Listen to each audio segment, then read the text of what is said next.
Hey guys, new episode. Today I have the iconic NAD C3050 in front of me. It's been a while since I reviewed my last stereo amp. Before I get into talking about the actual amp, let me give you a brief rundown about NAD as a brand. NAD, which stands for New Acoustic Dimension, was started off in 1972 in London, England by a gentleman named Dr. Martin Borish, who was an engineer and physicist.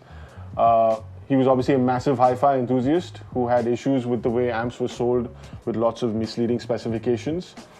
He devoted his initial days to building NAD as a collaborative brand, meaning lots of engineers from across Europe were responsible for the initial products around NAD.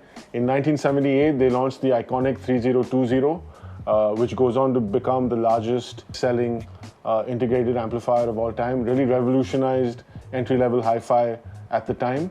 The driving force behind this specific product was an engineer named Bjorn Erik Edvardsson, and his focus was on building a product that delivered outstanding value with the NAD sound that we now know them for, which is a neutral, musical, transparent sound.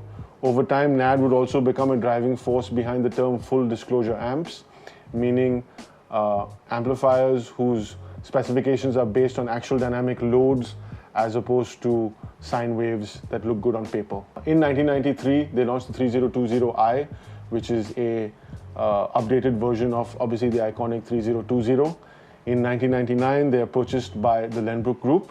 In the early 2000s, NAD launches the Master Series, which is a specific series engineered towards sort of higher-end audiophiles. Throughout the 2000s and 2010s, NAD becomes a pioneer in terms of Class D technology, which are digital-based amps in the form of Hypex as well as what they now refer to as Purify. In 2014, they launch a D3020, which is a digital homage to the iconic 3020 with a variety of digital inputs, including Bluetooth. In 2022, NAD celebrated 50 years of existence, and in 2023 they launched the 3050LE, limited to 1,972 units worldwide. What we have in front of us today is the NAD C3050. This is not the limited edition. This is a homage to the 3020 with a variety of modern day inputs, including things like HDMI, ARC, and obviously a very iconic designs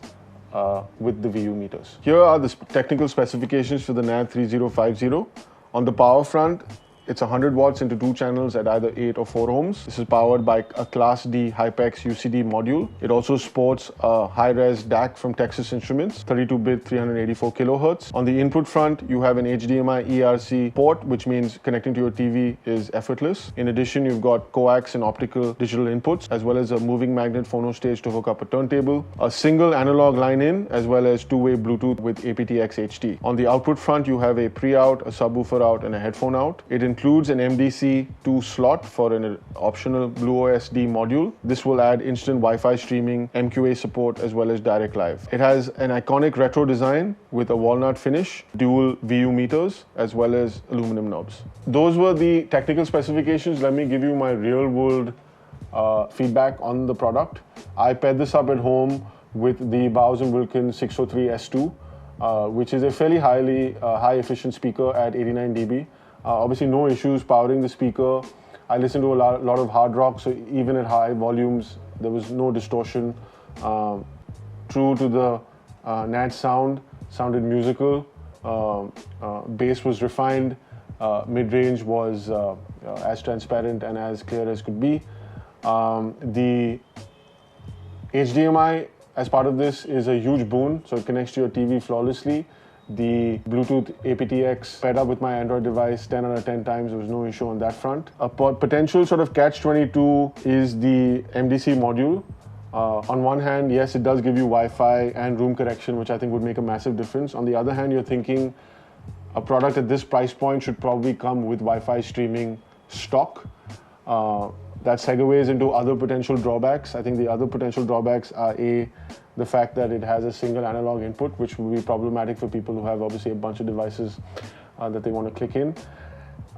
If I really want to get into nitty-gritty, I would say the remote's a bit of a letdown, considering that they've put so much time and passion into creating this aesthetic. The remote just looks fairly blah. I think that for most people who want to create a Swiss Army knife type experience in the living room, a device that looks good, sounds good, has most of the connectivity options that you would need, when comparing this to the usual suspects, aka Denon and Marantz, I think this has a slight leg up, because performance-wise, this might edge the performance of a Denon and Marantz at that price point, but I think on the looks front, this definitely has a leg up. Once again, the only drawback being that it doesn't come with Wi-Fi streaming stock. The product's available for purchase off the website. If you've got any questions or need any additional help, feel free to click the consultation form, and I look forward to seeing you guys very, very soon.